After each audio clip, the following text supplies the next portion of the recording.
What's up, everybody? Once again, my name is Matt, and welcome back to Let's Play The Legend of Zelda Triforce Heroes.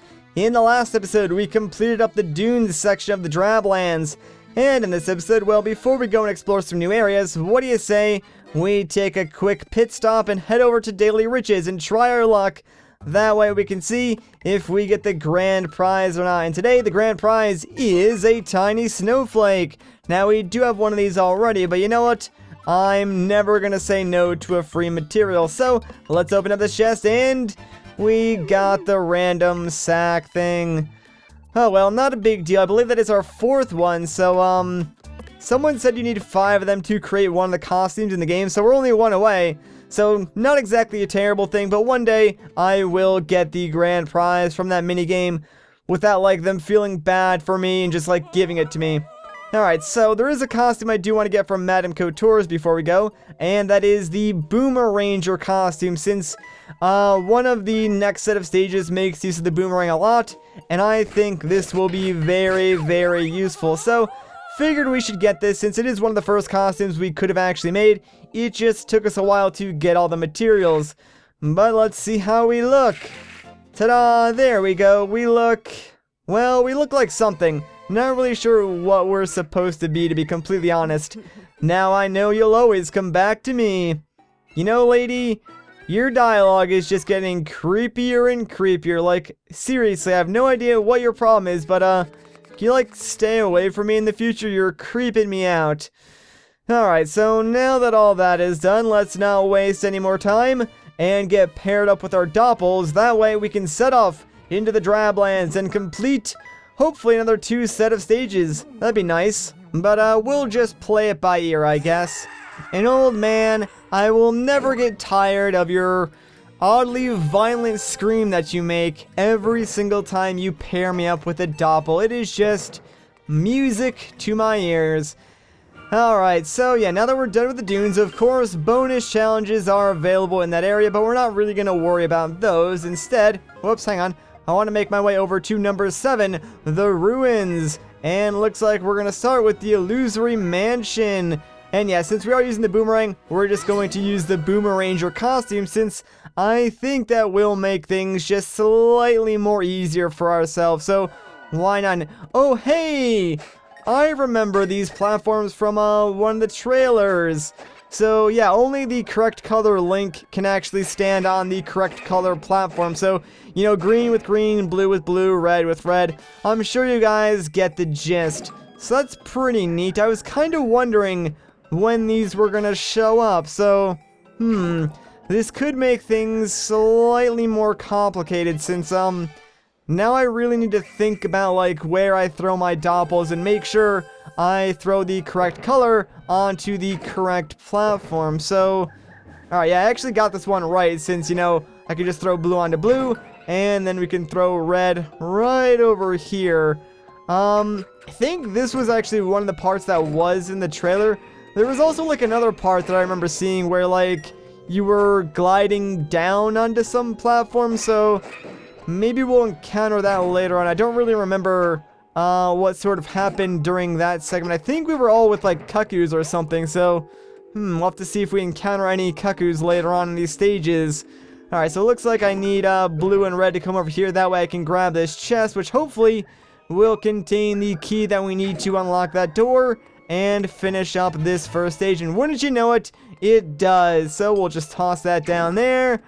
We'll go unlock this real quick, and bam, we are done with the first stage already. Not bad at all. I'm actually really curious to see how well they use these different colored platforms, because I don't know, man, it seems like there is a lot of potential for some really, really interesting puzzles just based on those alone. And you know, I've said it once, but I'll say it again, this game has some very fantastic puzzles.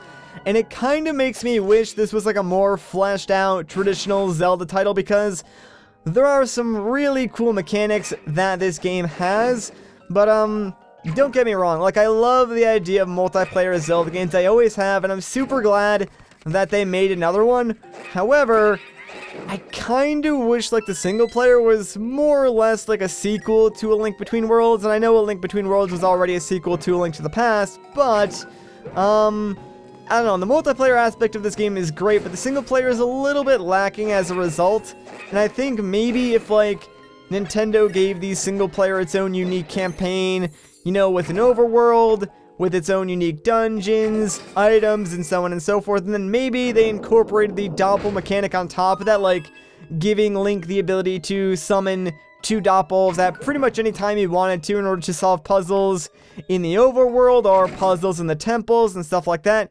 It would be a lot more interesting, and I think a lot of people would change their opinion on the game if that was the case, because a lot of the major complaints that I'm seeing are that this game is just like different. Like, a huge complaint when I first started this project that I saw over and over again was the story is just like too weird, too out of the box, you know, people didn't really like that.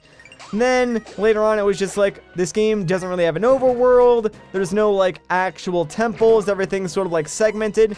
And I sort of get why people are upset, but at the same time, Nintendo really didn't have that many options, because if you think about it, like, if you gave a whole bunch of random players, like, a huge open world with limited communication, no one would get, like, anything done, because you'd all want to go in different directions, explore different things, and, I don't know, I just feel like it would make the game a whole lot harder in multiplayer, whereas since everything in this game is sort of self-contained, even with the limited communication that the game does give you, multiplayer is still easier than the single player aspect of the game. So it's kind of like a unique balance, I guess, to the game. It's weird in some ways, but it does make sense, that's for sure. Alright, let's see what we can do here. So I need this bomb, obviously, to blow up this giant brick, but I'm not sure what else there is to do in this area. This actually looks very similar to the part in the trailer that I saw with, like, the gliding cuckoos on the platforms, although this looks a little bit different now. Never mind. I thought it was similar, but apparently not anymore. I might actually be remembering the trailer wrong, but that'd be kind of weird, like, if they put that in the trailer and then it wasn't in the game. Like, I mean, I do know that sometimes they put, like, beta elements in the trailers to show it off, but from the trailers, I mean, the game seemed pretty much complete, so it'd be weird to, like, see something like that in a trailer, and then the game only came out, like, a couple of months later, and it, like, be completely different. Like, I mean, it could happen, but I don't know, it seems kind of weird if it would. So maybe that's, like, in a later stage, although I think it did look very, very similar to this. What do I know, though? I mean, the last area in the drablands could be, like, one of those sort of recap areas where you go through, like, a ton of look-alike areas of places you've already been, so it could be something like that in the last area. I'm not sure, haven't actually gotten that far in the game yet, so we'll continue on like we are normally and figure it out as we go, I guess. I mean, it's been working for us so far, and who am I to change the way we've been doing things now? You know what really isn't working out for me right now, though? My neck, and this is entirely random, like, I get it, but the way that I have my 3DS set up for, like, recording is I have to, like, sort of look down and sort of, like, bend my neck a little bit, which is not a big deal, like, normally. That's how probably a lot of people end up playing their 3DS, or, you know, how they bend down and look at their phone and stuff like that. Normally, this is not a problem. However, I woke up this morning, and I don't know what I did. Something during the night must have happened, like I slept on my neck weird or something, but I just woke up and I could barely move my head without being in, like, extreme pain. Like, thankfully, it did subside a little bit. Like, now I'm able to, like, turn my head back and forth, whereas before I could barely do that. But looking up and down still kind of hurts. So, like, I'm bending down to look at my 3DS and in a little bit of pain right now, but you know, we're gonna get through this, no problem, guys. Don't worry about it. I'm sure within like a day or two, my neck will be back to normal. It's not even that big of a deal. Like, it hurts a little bit, like it's enough to let me know it's there, but other than that, yeah, not really. So I'm fine. I just gotta remember not to, like, sleep on my neck weird. I'm not even sure, like, how that happened either. It must have just, like, been something random in the middle of the night, like I turned my head the wrong way or something and just slept on it weird. Which is kind of funny because, like, you'd think if you were in pain in the middle of the night your body would just like move itself, but apparently that is not the case. You sort of just like sleep in pain for the rest of the night and then wake up and you're like, what did I do? Why am I feeling so awful? So yeah, good job, body. Hey, a chest. All right, what's inside? Really? 3 hearts? I did all that for 3 hearts. Are you kidding me? Oh, you know, I just realized this is the boss stage too. What the heck is even going on here? Like, I honestly thought this was just like another normal stage. I did not even realize this was a boss. Alright, so, let's see. Who are we gonna fight? Some weird ghosty things, apparently.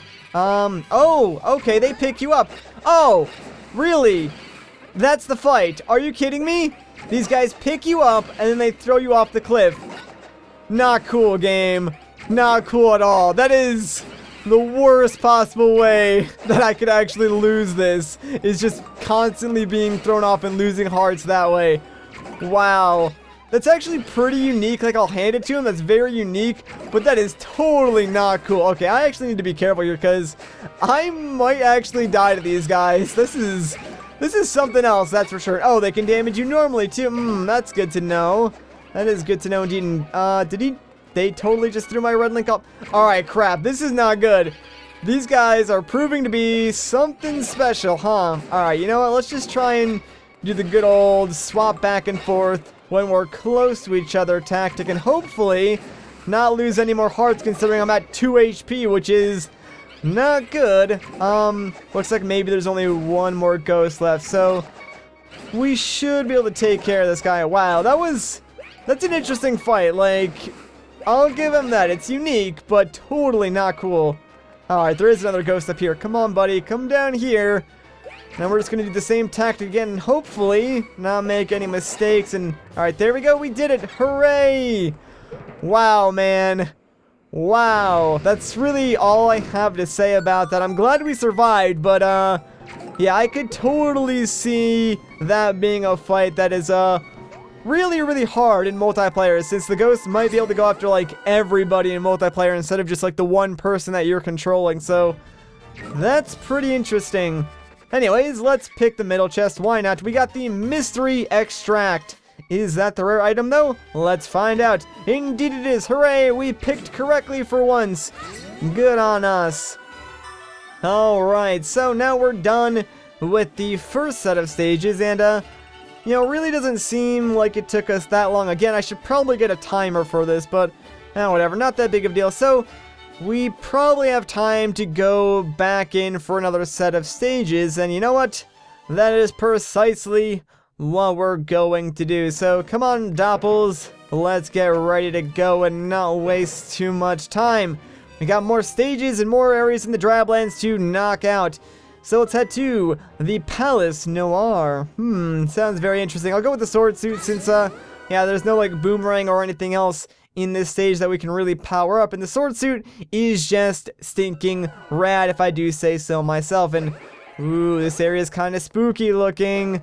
And, you know, I gotta say, I kind of like spooky areas like this in games, or even spooky games in general. Like, the atmospheric type of spooky, creepy games, not really the cheap jump scare games. Those don't really do anything for me, to be completely honest. That does kind of remind me of a story, and I'm not sure if I've ever told this on a video or not, but this happened probably over a year ago at this point, because, yeah, it actually happened around the same time that Smash Bros. 3DS was coming out, because myself and a ton of my friends here on YouTube, we all met up in Nebraska to record some stuff for the expansion pack, if you guys remember that. So, one night, Luke and I had just finished recording like a ton of Hyrule Warriors. I think we recorded like for 6 hours straight or something, so it was very close to like 5 in the morning, I want to say. And I left the recording room and went out into like the main living room of the apartment that we were in, and like all the lights were off. So the only light that I could really see was from the TV, and that was up in like this little loft area. And I went up there, and Munching Orange and Poke Cinema, they were playing PT on the PS4, I believe, or something like that. I don't know. But I knew what the game was about, but I never actually played it. So I went up there and I sat down and watched them play through PT, and nothing was really happening for like an entire hour. Like, we were going through the house or whatever, collecting the picture fragments or whatever you're supposed to be collecting in that game. There were some minor changes here and there. Not a whole lot was going on, but the atmosphere was changing. It was sort of like building up and getting super, super creepy. Eventually, though, like, I guess around probably 6 in the morning, we got like the last picture fragment and we're about to finish up the game when like all of a sudden this creepy lady out of nowhere just like grabbed our character, turned us around, screamed at us and like ate our face off or something. I have no idea what was going on, but it was so funny because while that was happening, like, we were all freaking out, screaming our faces off. It was insane. Like, we screamed so loud that the people below us in our same apartment, like, not our neighbors or anything like that, but the people who were in the loft were screaming too, just because we were screaming so loud. They were afraid and they didn't even know what was going on. It was kind of funny. Probably the most fun I've had with like a scary game in a really long time, because most horror games now are just like, how many jump scares can we fit in a very short amount of time? And it's like, alright, you know, I can sort of see these coming now after like 2 or 3 of them. It's really not that scary anymore, not that big of a deal. So I do like that atmospheric build up, and then sort of like there being something revealing or something shocking or something scary, because then it just, you know, actually feels frightening. But it is a shame that game got canceled, because I would have loved to play that again with the guys. It was a lot of fun. Really, the only other horror game that I think recently that was like anything close to that was Until Dawn, which I believe is a PS4 exclusive. So again, I don't actually own any Sony systems, but I did watch a playthrough of that game here on YouTube, and it's definitely an interesting game, if you want to even call it that. It's more or less like a horror movie where you can sort of like make decisions, and based on what you choose, it sort of like changes the outcome. So it's a very, very interesting concept, and really well presented as well. That was like the only other horror game that I thought was at least mildly interesting and mildly scary. Anyways though, enough about that. By the way, probably never gonna do a horror game on this channel. Just figured I would bring that up because now I know someone is going to ask. But, I don't know, it's not really my thing, at least for this channel, because when I play horror games, like, I do like to play them alone, you know, in the dark, and it wouldn't really fit for an LP, since after I've played the game, it's obviously not going to be nearly as scary, and when I'm playing a game through, like, the first time, especially a horror game like that, I really don't talk to myself too much, because that sort of, like, breaks the atmosphere and takes you out of the game a little bit, which is not what you want to do when you're playing a horror game. Plus, like I said, doesn't really fit the whole genre of my channel. So, yeah, don't really expect too many horror game playthroughs in the future. Like, I'm not saying it's not going to happen at some point, because I really don't want to, like, paint myself into a corner, because I've done that a couple of times already, and I totally regret doing that, because, at some point, I think I said I was never going to LP a Pokemon game, and then a couple of months later, I LP'd a Pokemon game. So it's like, yeah, I probably should be very, very careful with what I say in regards to future LPs or games that I want to play on this channel and stuff like that, because, you know, sometimes, well, time passes, things change, and, you do those things. So I'm not going to say a horror game LP won't ever happen on this channel. I'm just going to say right now that it's fairly unlikely. That could happen sometime in the future though. And hey, it's Chest, hello, and nice 100 rupees, I'll take that. Anyways, looks like we're done here now, so let's move on to stage numero 3. Yeah, that's right, I took Spanish for like 2 years and didn't learn anything.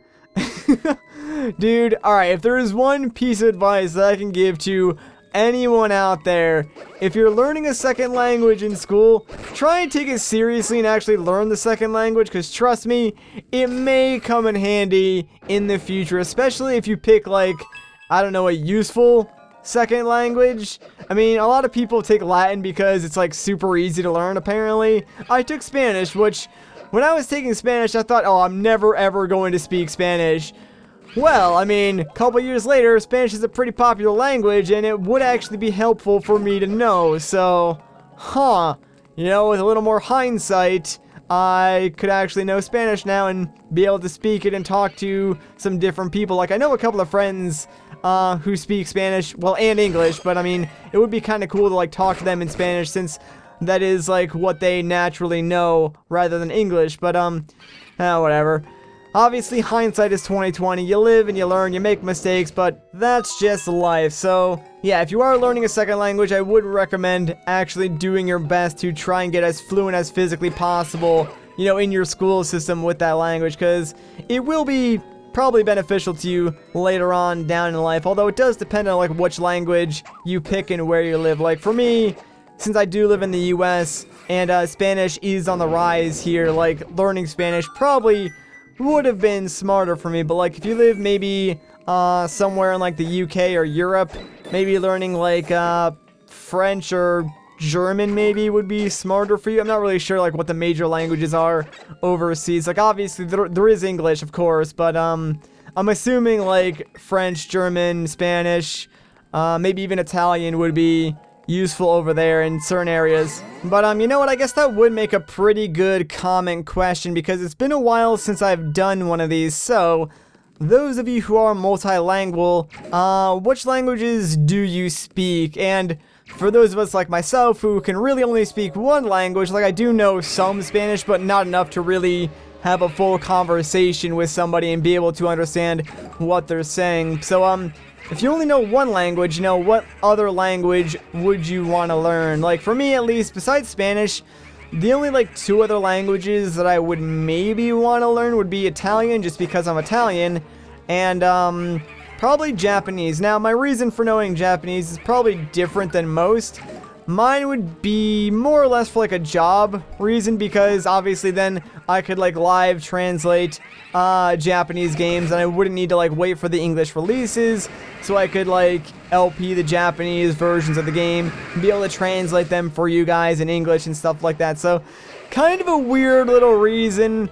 Probably not what most people would want to learn Japanese for, but, I mean, that is one of the reasons why I would want to learn that language. Obviously Italian, because like I said, I am Italian, and actually I think part of like the last generation that can actually get my Italian citizenship, since my grandfather came to the States from Italy, so I think I'm part of like that last generation that can still like apply and get Italian citizenship without actually ever having lived there. I haven't done it though, so I mean, I don't know how long I have to, like, wait to get that, so I should probably, like, you know, do that soon. And why is this not working? Like, this worked before. I have no idea why it's not working now. And gosh dang it, I ran out of stamina again.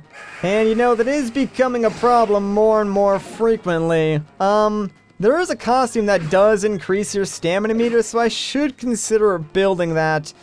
And, alright, you know what, I think I actually need a totem to hit this guy now, because it looks like he's slightly higher up, although he needs to, like, not blow out my torches. That'd be great, too. Alright, come back here, dude. I just want to blow out your flames. There we go, and now we should be able to deal damage to this guy. Haha! And he is donezoed, man. Thank you so much, Sword Suit, for your extra damage. It's amazing on boss fights. I really do wish that, like, your doppels could use costumes, though. It'd make this game a lot more fun, at least in my opinion, although probably a little bit easier. Like, I've gotten some comments from you guys that said you can equip costumes on your doppels, but I swear I've tried everything you've left in the comments, and I've looked online, and everyone says that it's impossible to put costumes on your doppel. So, yeah, there's no way to do it. Anyways, though, I think the correct chest is this one on the left, and we got some spider silk lace, so let's see, was I right? Yes, indeed I was. See, I got that ordered down now, guys. We are good. And with that, we have completed the Palace Noir. Fantastic. Not even bad. You know, those stages were actually a lot of fun, not gonna lie. Anyways, though, with that out of the way, I think that's a good place to end off this video. So if you guys enjoyed this video, a like rating would be greatly appreciated. If you want to see more, consider subscribing. But once again, guys, my name is Matt. Thank you so much for watching, and I'll catch you in the next one.